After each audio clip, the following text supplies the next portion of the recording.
O João Clemente já está aqui, é um prazer, João, você chegar aqui no programa, convidado que foi. Muito bom. Eu quero aproveitar com você cara a cara para pedir realmente desculpa pela minha imprudência no linguajar. Tá certo? Desculpa. Então eu estou pedindo na sua frente, tá certo?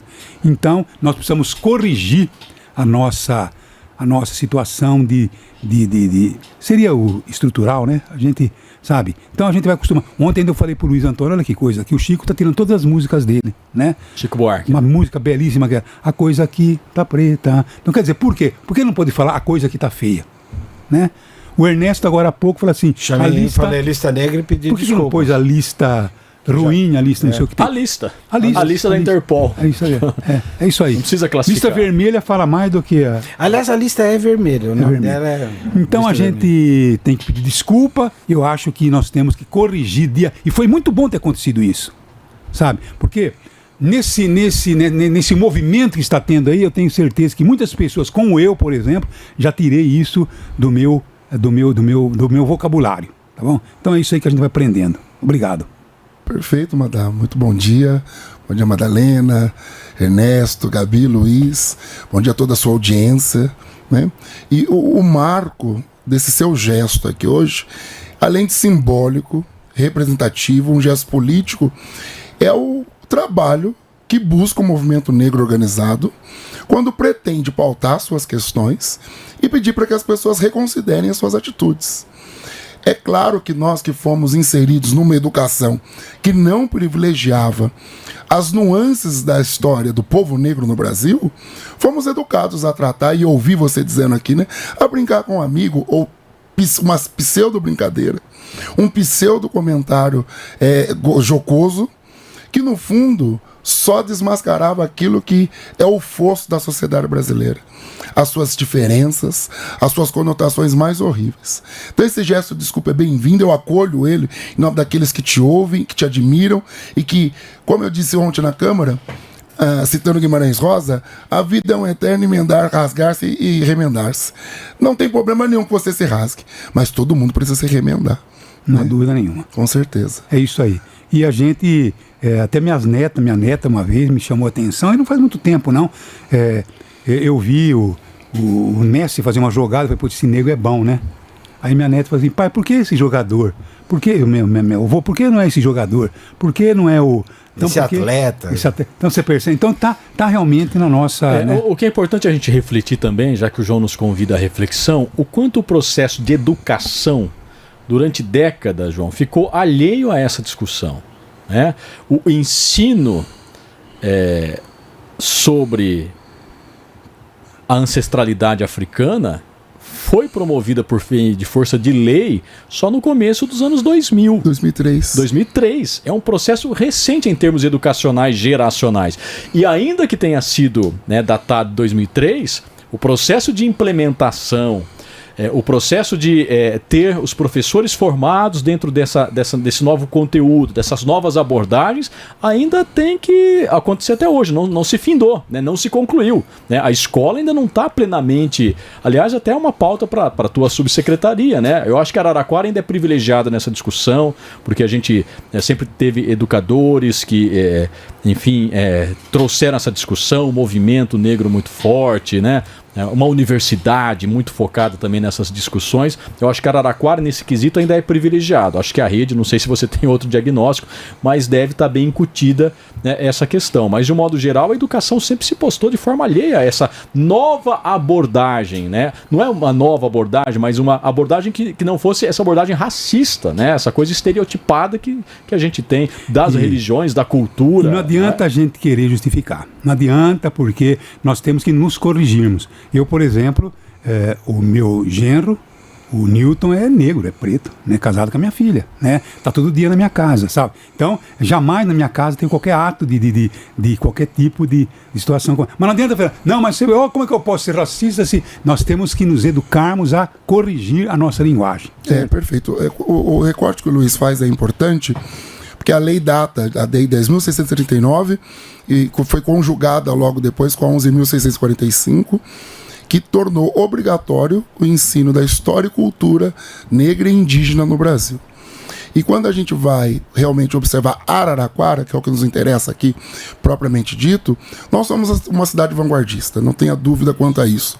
Araraquara hoje, através do movimento civil organizado, através da própria estrutura da prefeitura, tem uma pessoa na Secretaria de Educação pensando relações étnico-raciais, vinculado com os outros organismos, né? Enquanto estive na Câmara, nós tínhamos a Frente Parlamentar Antirracista, que justamente se dedicava em pensar a política pública para atender e corrigir essas distorções. Porque na história brasileira, a grande maioria da população só tem contato com a história negra a partir da escravização, a partir do sequestro dos negros africanos, né, e do tráfico para as costas marítimas que tinham acordo com as monarquias daquele momento, né? E aí o imaginário coletivo do brasileiro como um todo, quando a gente fala de racismo estrutural, é que o negro permanece ainda nessa condição de escravizado no imaginário coletivo das pessoas. Isso faz com que eles reproduzam no comportamento, na fala, no jeito de se vestir, no jeito de comunicar da sociedade brasileira. A gente percebe esses atos racistas, né? Não é à toa que o que me levou à Câmara foi uma fala exarada por uma pessoa hoje que tem um cargo público, né? Um vereador da Câmara, da Casa de Leis da cidade de Araraquara, que se comunica, e aí é um formador de opinião, como nós estamos aqui, ignorando esses elementos. Se comunica ainda trazendo aspectos, e pior do que isso, reduzindo as consequências dessa sua fala, né? Quando ele esteve no Jornal da Concorrência, ele dizia: não, isso é mimimi. É uma prática racista que a gente conhece, diminuir a dor do outro, diminuir o efeito do impacto negativo das suas atitudes. E aí, o trabalho de reparação é justamente isso. Ir para as escolas, ocupar espaços como esse, para que a gente possa dizer: olha, isso não é mais permitido. Não é não só permitido, isso não é mais tolerável. E cada vez que você errar, nós vamos acionar a lei para poder te dizer o que você pode e o que você não pode mais fazer. A fala do vereador Baldassarri é, como eu disse aqui, um crime, e ela não é mais tolerada no espaço público. Se ele fizesse isso sem que ninguém soubesse, Madalena, talvez a gente não teria como repreendê-lo. Mas fazendo como um formador de opinião que é, nós vamos exigir que a lei cumpra o seu rigor e que ele possa ser penalizado, admoestado da forma como tem que ser. Eu não tenho humildade também, né? De errei e não vou errar mais, sabe? De prometer, e ele vai ainda dizer que é mimimi, certo? E depois outra, né? Agora eu até coloquei aqui... em uma atitude rasteira que esbarra vingança, o vereador Baldassarri se volta contra a vice-prefeita, a Meire Laurindo, a secretária Jéssica Alencar e o subsecretário de Defesa de Direitos Humanos, o João Clemente. A pasta unida cobra uma explicação do vereador, que insiste em dizer que não cometeu racismo e que é vítima de perseguição política e de mimimi. Foi isso que ele disse, né? Agora, João Clemente, o silêncio do prefeito La Pena foi criticado por vereador da oposição. No entanto, você, como subsecretário, que está no programa agora, considera acertada a postura do prefeito, porque você disse que o assunto é tratado pela pasta com pessoas preparadas para tanto. Você acha realmente que o La Pena não tem que... Porque parece que a vice-prefeita deu uma cobrada nele, né? Não, a vice-prefeita disse aqui no Jornal da IP, né, que repudiava a fala do vereador, mesmo ele sendo da base, né, e que o governo tinha que ter uma posição, né? Eu acho que quando a Secretaria de Direitos Humanos e a subsecretaria fala, ela está representando o governo, que é um órgão de governo, né? Agora, eu não sei se ela quis dizer, eu quero que o prefeito se manifeste, não sei se o prefeito deve se manifestar por todo e qualquer episódio. Eu acho que o João disse, olha, nós estamos preparados para isso, né? O prefeito não tem que sair do seu gabinete e ir lá. Então, a secretaria está preparada para isso. A cidade é muito dinâmica. Eu preciso registrar aqui que eu fui candidato na última eleição, a reeleição, não atingi o número de votos para poder ocupar uma cadeira. E conheci a Câmara Municipal, tenho interesse nela. E digo isso porque, se nós formos pautar esses 5 meses de Câmara Municipal, nós temos 2 processos gravíssimos na Comissão de Ética da Câmara. 2 processos gravíssimos. E os 2, de alguma forma, me atingiram. E os 2, de alguma forma, me colocaram no cenário, né? E Em ambos os processos, eu não esmiquei de dar minha opinião quando fosse possível e necessário, inclusive com prudência, para me preservar e preservar as pessoas que estavam sendo atacadas. Mas quando a gente pensa no Poder Executivo, a gama é muito maior, Madalena. O prefeito tem que dar conta da cidade, com todas as suas nuances. Se todos os casos que exigirem do prefeito uma fala em primeira pessoa, no singular, é muito exigente. E é para isso que o prefeito monta uma equipe de trabalho de pessoas para poder representá-lo, inclusive. Ontem, na minha fala, eu reafirmava, não sou procurador do prefeito, mas hoje eu tenho uma configuração na minha cabeça, conhecendo os poderes da República. Enquanto vereador, eu respondia pelo povo, pelas pessoas que me elegeram. Hoje, enquanto um cargo executivo, funcionário de confiança do prefeito, eu falo em nome do governo do que a gestão veio. Então, eu disse isso na Câmara e reafirmo. Eu entendo que o prefeito, legitimando a minha fala, a da secretária e a da vice-prefeita, e ele legitimou em não se colocar contra e permitindo que falássemos, o governo se posiciona sim contra a fala do vereador Baldassarri, que inclusive, não sei se por conveniência ou por comodismo, quando interessa diz que é base. Mas nessa circunstância, fica repetindo a todo instante que é independente. Qual é a função do vereador aí nesse cenário? Ele é base ou ele é independente? Se ele for independente, talvez ele não vai ter apoio da casa, corporativamente falando, para poder embasar essa fala horrível dele, que não se desculpou até o presente momento. E tem uma outra coisa, Luiz Antônio. O Coronel Prado, eu acho que ele está se acovardando ao simplesmente fugir de também ter uma posição, porque eu faço parte de não sei o que e tal. Porque ele é do mesmo partido. Mas eu vi ele numa live onde é que foi? No Instagram, tá bom? Ele colocando pessoas negras dando seu depoimento. Não, sabe por que isso? Tentando amenizar, colocando pessoas negras, tentando, lógico, dizer, mas isso, sabe, não é. Aí colocou várias. Vê se a gente consegue essa. Vou vasculhar as redes aqui do Coronel Prado. Então você vai ver que ele foi simplesmente, ele se acovardou, porque ele deu opinião na sua rede social, mas na Câmara ele se esquivou de dar uma opinião. Tem uma coisa interessante que o João Clemente disse ontem na Câmara, João, que você estava lá muito por ter sido cobrado por parlamentares, não sobre o caso Balda, mas sobre a declaração do Madalena.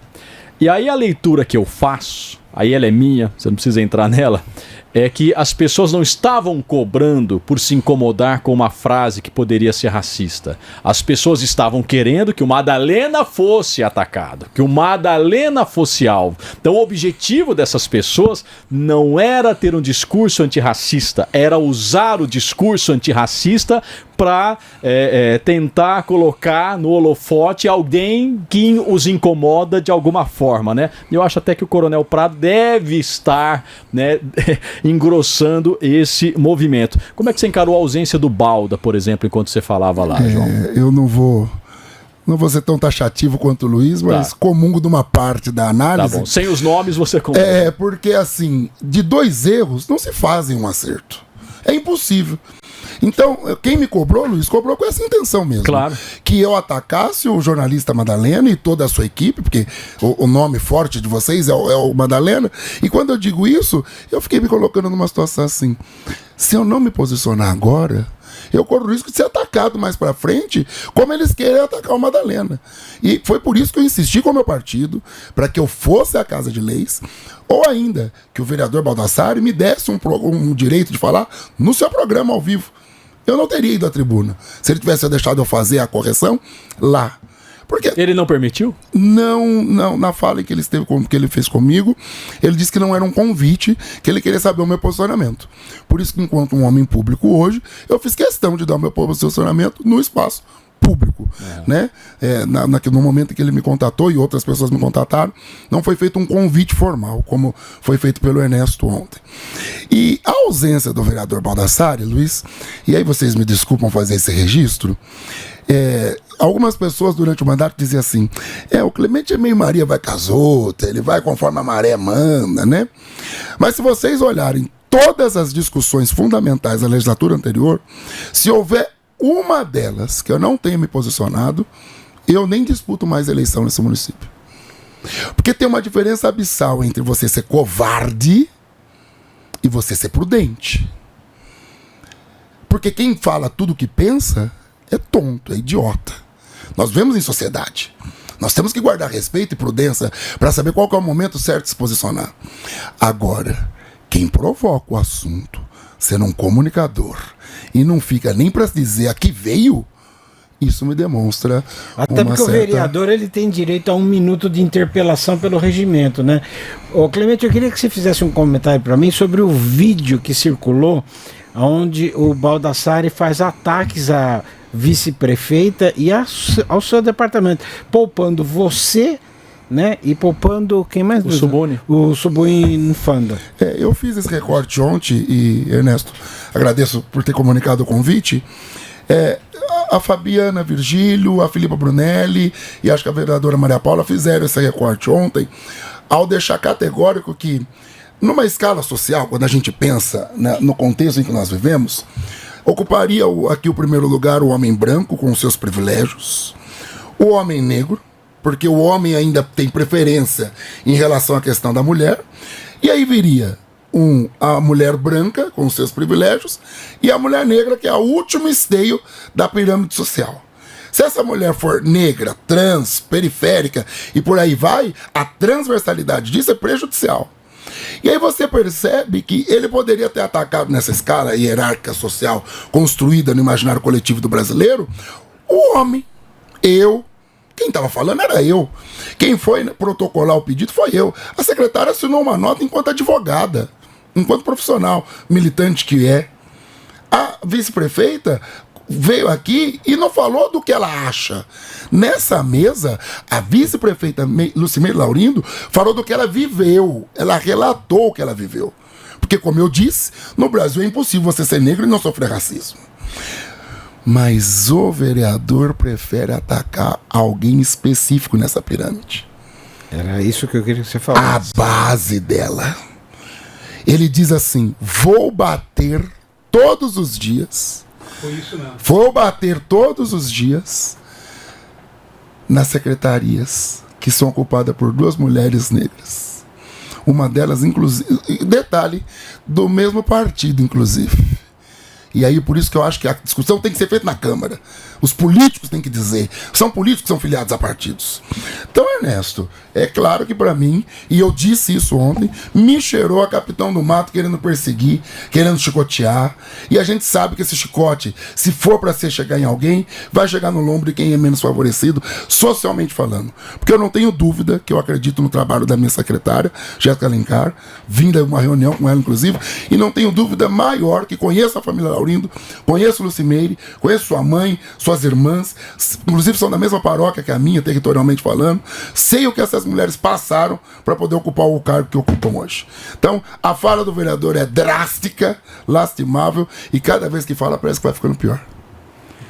Eu acho que tem mais alguma coisa? Eu tenho mais um assunto, Claro, rapidinho. João, você já disse que nos 2 escândalos da Câmara, os mais relevantes, você está no centro, né? O primeiro deles, né, da rachadinha atribuída ao gabinete de Emanuel Sponton, dá para dizer praticado, porque ela agora reconhece no Ministério Público que realmente fez. Você entrou nessa porque você é o suplente. Então, logo que as evidências apareceram, bom, não tem possibilidade do Sponton permanecer na Câmara. Até brincavam, né? O Clemente está nessa hora já tirando o paletó do armário, se preparando e tal, num tom de brincadeira. Mas a coisa me parece meio séria, porque o governo se antecipou ao movimento e te convidou. Isso eu ouvi de gente do próprio governo. Não, é importante ter essa aproximação, porque você também foi candidato à eleição passada na coligação, né, que se opunha naquele momento ao Lapena. Te incomoda saber que o governo te olhou como uma peça da base e não como João Clemente, o militante, a pessoa engajada que você é? Nós temos visto na política brasileira, e acho que vocês que têm mais tempo de vivência do que eu tenho só 34 anos, Madalena. Essa cara de velho, mas não, eu só tenho 34 anos. Você é menino ainda. E acho que... Ele é menino perto de mim, inclusive, agora tô lascado aqui. E digo 34 anos porque, assim, eu acho que nós somos a soma de tudo aquilo que somos e dentro do contexto onde estamos. E aí, Luiz, eu vou te dizer, eu tenho um olhar da minha vereança e de João Clemente muito da perspectiva do que eu sou porque nós somos, do Ubuntu. E eu acho que eu não fiz um mau trabalho na Câmara e nem acho que a reeleição está vinculada a isso ou não. Mas a política abandonou, no último período, a ideia de coalizão, a ideia de consenso, a ideia de diálogo. Vale mais o grito, o berro, o videozinho bem feito, com o maior número de likes. E o argumento que se lasque, não tem fundamento. Acredito que acredito. Nem o discurso religioso de onde eu venho está tão baixo hoje em dia como alguns políticos eu vejo falando por aí. Por que eu estou dizendo isso? E aqui eu quero falar de João Clemente. Eu me preparei para fazer o que eu estou fazendo hoje. Eu não digo que eu estou pronto, mas eu digo que eu estou crescendo. E eu vim para ser político em Araraquara para ficar. Eu quero ficar na política, Madalena, porque eu acredito que aqui eu possa ser um divisor de águas de transformação social na vida das pessoas. E foi por isso que João Clemente aceitou o convite. Você não nega a política? Eu não nego a político. Imagina. Acho que é aqui que é feito o debate, é aqui que é feito o diálogo. Se você olhar minhas votações, teve dias de eu socorrer sim o prefeito Edinho, teve dias de eu bater no prefeito e falar que estava errado, porque é na política que se constrói as coisas. Mas hoje chegou uma casta de pessoas que vai falar assim, não é bem assim. É claro que a decisão foi política. Agora, eu não preciso ser conivente com ela em todos os melindres. Se me chamaram para que eu fosse um cordeirinho, talvez vão se arrepender. Porque é o que eu digo, eu vim para somar, não para dividir. Independente com quem estiver no poder. Independente. Eu não vou fazer o clichê aqui de dizer que o meu partido era Araraquara. Meu partido sou eu e as minhas ideias que eu defendo, que eu comungo. Mas aonde eu estiver, prevalece a minha integridade, a minha consciência e principalmente aquilo que eu estou me formando para ser. Me desculpe, mas eu tenho que perguntar mais uma coisinha. Você está na Subsecretaria de Defesa dos Direitos Humanos, que engloba, você lembrou isso ontem, a questão dos negros, a questão LGBT, mulher, a questão jovem, imigrantes e tal. Na tua atuação parlamentar, nós acompanhamos teus 4 anos de mandato, João, com críticas e aproximações, mas você sempre muito democrático, em nenhum momento você nos afrontou por posições contrárias, muito pelo contrário, né? Nossa relação sempre foi muito positiva, né? Muito democrática, mas em alguns momentos nas votações da Câmara, por exemplo, com as pautas LGBT, você se furtava a apoiar. E se eu não estou enganado, inclusive com questões de religiões de matriz africana, quando havia homenagens, quando havia marcações de espaço, você não apoiava essas questões, porque você tem a tua religião, isso é louvável e tal. Isso agora não contradiz um pouco na função que você desempenha hoje? Você não deixou causas para trás pelo momento e hoje você está num cargo que tem que lidar com essas demandas, João? Muito boa sua pergunta, o que me permite deixar bem claro quem é João Clemente. Eu vou repetir, eu digo isso porque eu citei para o vereador e serve para mim. Eu me rasgo todos os dias, Luiz, o que for possível. Eu cheguei na Câmara com um voto vindo de uma base religiosa muito forte, de pessoas que muitas vezes leem o Evangelho e consideram qualquer elemento, menos ele mesmo. Então quando ele fala assim, rezo pela conversão dos pecadores, ele pensa no pai, na mãe, no irmão, no vizinho, mas ele não pensa nele. Ele não é, né? Olha, Luiz, quando eu rezo, o maior pecador que tem que se converter nas minhas orações é João Paulo Clemente Júnior. E se eu pude me converter do primeiro mandato para hoje, e hoje proporcionar para as pessoas política pública de qualidade, estou aqui. Em relação às religiões de matriz africana, eu nunca o fiz, porque na família Clemente nós temos um vínculo muito grande com essa tradição. As irmãs do meu avô foram chefes de terreiro, inclusive um dos espaços públicos hoje, o único centro de religião de matriz africana, de cultura de religião africana de Araraquara, leva o nome de uma tia-avó, Geni Clemente, foi irmã de Armando Clemente, né? Que acho que todos vocês pelo menos têm memória de quem eu seja. Mas realmente com a comunidade LGBT eu falhei muitas vezes. Falhei porque não tive sensibilidade política de averiguar que eu posso não concordar com muitas pautas que são levantadas pelo movimento, mas eu não posso excluir que eles são cidadãos, pagadores de impostos, membros de famílias. E como é que eu vou falar no domingo para cada um amar a sua família e na segunda-feira eu vou falar que eles vão para o inferno e que eu não vou abrigá-los no centro LGBT, que hoje pertence à minha gestão. Há pouco tempo atrás, eu me defrontei com uma situação que eu vi uma pessoa trans agredida e eu tive que proceder com o procedimento, e eu queria, se eu pudesse, ter levado aquela pessoa para minha casa. Mas graças a Deus, alguém, Filipa Brunelli, entendeu que era necessário haver um centro de acolhida para pessoas que têm o vínculo familiar rompido por conta da sua orientação sexual. O meu discurso religioso, ele continua. E eu sei o que eu quero enquanto pessoa na minha religiosidade, mas enquanto homem público eu tenho que pensar no coletivo. Muito bom. Tem alguma coisa a mais? Eu queria, viu? Pois não, pois Madazão, Oi. eu vejo você sempre falando aqui de cultura, de música e tudo mais. Eu não queria sair daqui, quando eu falava pro pessoal assim na rádio, o dia que eu for lá no Madalena, eu vou prestar uma homenagem pra ele. E o pessoal falou, você não vai ter coragem de fazer isso, Clemente. E eu sei que você gosta de música popular brasileira, Claro. aprecia. Conhece Martim da Vila. Lógico. E eu falava pra todo mundo que o dia que eu viesse aqui, eu ia cantar essa pra você.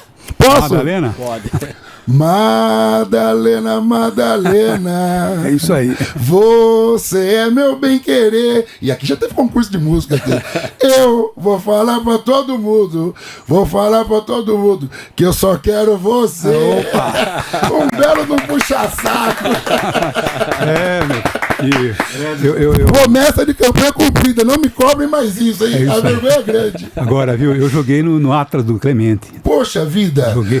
Era futebol de salão e era lá na filosofia, no campo da filosofia, que era na Rua 3, ao lado da, né? Onde hoje é a Casa da Cultura. Hoje é a Casa da Cultura. Então ali tem uma quadra, ali os campeonatos saíam, né? Eu joguei no Atlas, né? Muito Bom, tempo. mas daí é por esse nome, que acho que resume muito bem a família Clemente, que eu digo pra você que eu vim pra ficar. E se eu puder deixar uma parte do legado que foi Armando e todas as outras pessoas da minha família que eu vi fazendo bem sem olhar quem, vocês podem contar comigo, o Mararaquara é melhor. Leva para sua secretaria meu pedido de desculpa mais uma vez e que eu prometo nunca mais pisar na bola. Que ótimo, Tá certo, não? que ótimo, E espero do vereador que ele tenha decência, vergonha na cara, tá bom? Seja homem e diz o seguinte, olha, errei, peço desculpa e nunca mais vou errar e vou realmente participar daquele curso que é muito bom. Sexta-feira nós temos um letramento racial na Ordem dos Advogados. Vem uma doutora, me falha o nome agora, Luciana, mas depois eu posso mandar e vocês podem divulgar. Você tem que dizer o horário também. Quando o Luiz ficava fazendo assim, mostrando o relógio para você. Às 19h30 na OAB, né? Um segundo palestra de letramento racial. O vereador está convidado. Doutora Rosana Rufino. Perfeito. Doutora Rosana Rufino, ela é uma sumidade nessa questão e a palestra é justamente um letramento racial, para a gente sair do baixo e subir de nível na discussão. E eu só quero deixar consignado que a minha fala foi ontem, na sessão, porque o período da comissão poder fazer a avaliação da fala do vereador está em aberto ainda. O meu convite não é criticar quem pensa diferente de mim, não. Se cometeu o crime, que seja punido. Mas é para dar tempo do vereador se organizar. Porque eu vou repetir o que eu disse na casa. Para quem quiser mudar, eu estendo a mão. Para quem quiser me ofender, eu estendo o pau. E o pau aqui é a lei, né? Errou, que pague. Tá certo. Obrigado, João Clemente, e a gente vai lhe convidar outras vezes para falar sobre assuntos importantes. Um abraço, viu? Jornal da EBS.